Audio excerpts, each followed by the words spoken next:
so excited about this partnership and about this opportunity. Can you please tell us first who you are? What is your name? What is your job title? And what does that really mean? What is your day to day like? I'm Daniel Ginsianmung, so I work with UNICEF Giga. Our job is primarily to connect schools to the internet. In doing so, we want to build visual literacy about what connectivity means globally, which is why we have something called the Giga Photo Award, where in its second edition, I run that. That's my job title, the Giga Photo Award Coordinator. And our idea is let's build a visual bank, a visual library on what connectivity means. And we're doing that through exhibitions, through panels, through talks, through engagement with youth globally. Is this something that you always wanted to do?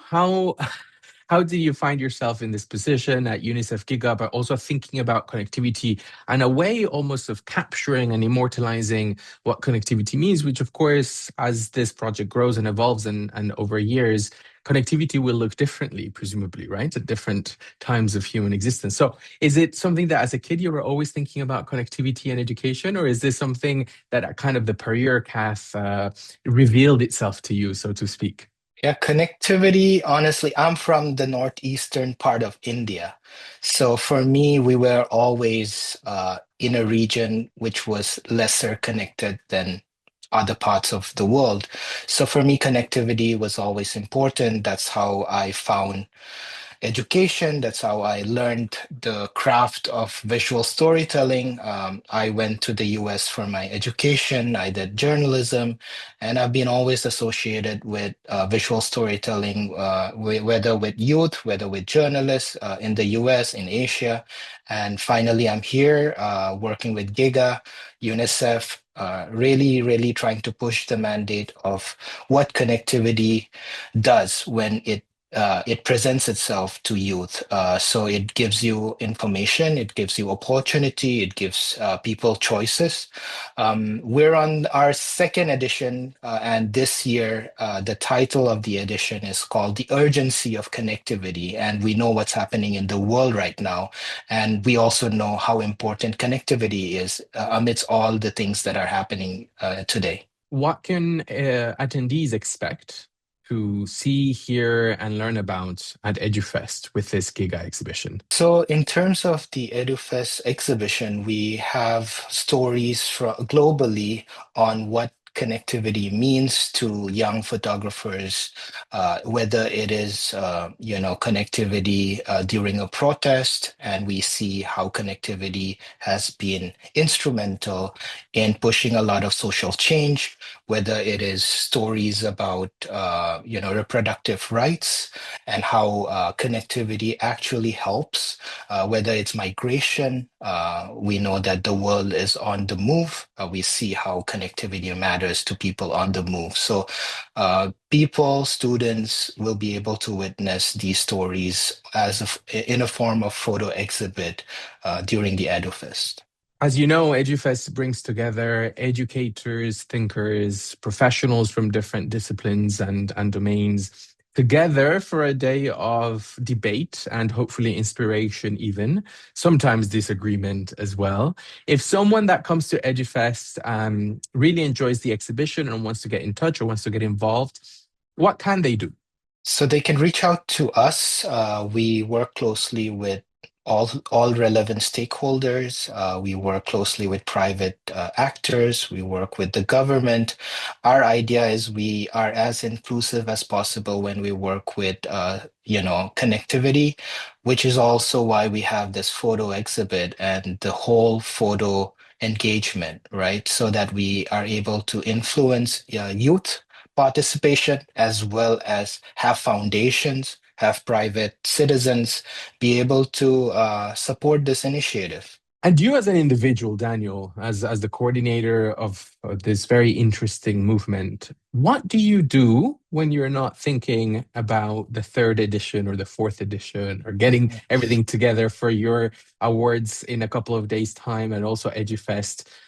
Do you like to read? Do you like to listen to music, watch TV? What are some of the activities that you like to do to kind of regenerate and renew that creativity within you? Since I've moved to Switzerland, I've been biking a lot. I think that's one thing that keeps me sane amidst all the pressure and the things that are happening around the world. The other thing is obviously music. I just came back from South Africa last week, and I mean, we've all heard of Trevor Noah, but I've really not read his book, and I read it this time, and it just changed how I look at the man.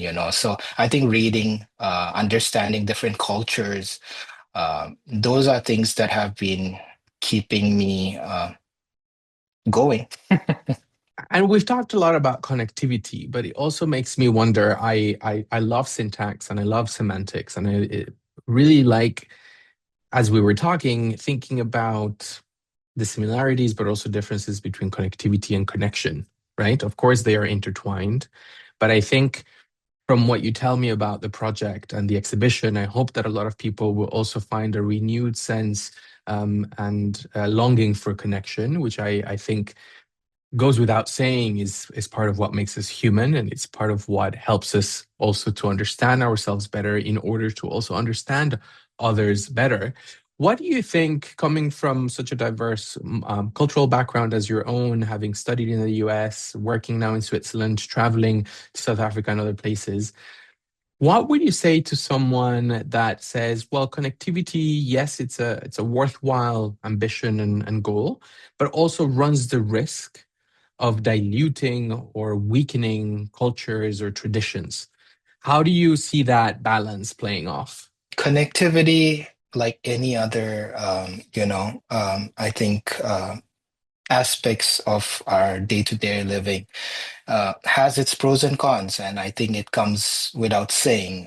But I think when we really look at the global south, when we really look at, youth, when we look at opportunities, we know that a lot of them do exist within the computer, the connectivity ether. And I think even more so, given with how things are moving so fast with AI, how our lives are being transformed every day through simple apps. I feel like connectivity in many ways has more pros, has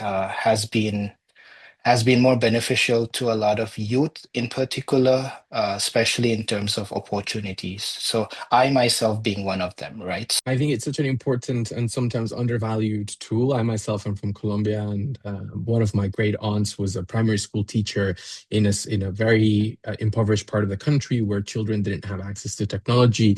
And when COVID hit, she was going herself around every of her students' homes to be able to give them in paper the worksheets that they needed to complete. And I remember telling her about how things in Switzerland were being held, and thanks to technology. And Mm. so I agree that this connectivity does bring more pros than cons. And like most technological tools, needs to be thought of course, within the context and with an intention also at heart, right?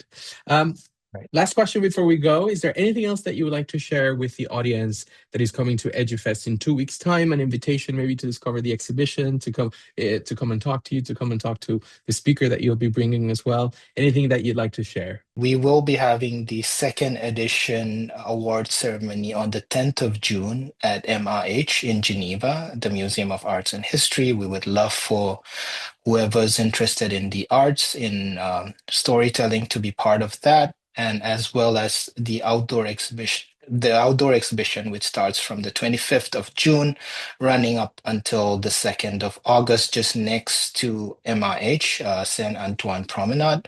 We would love to have you there. Hope to see you.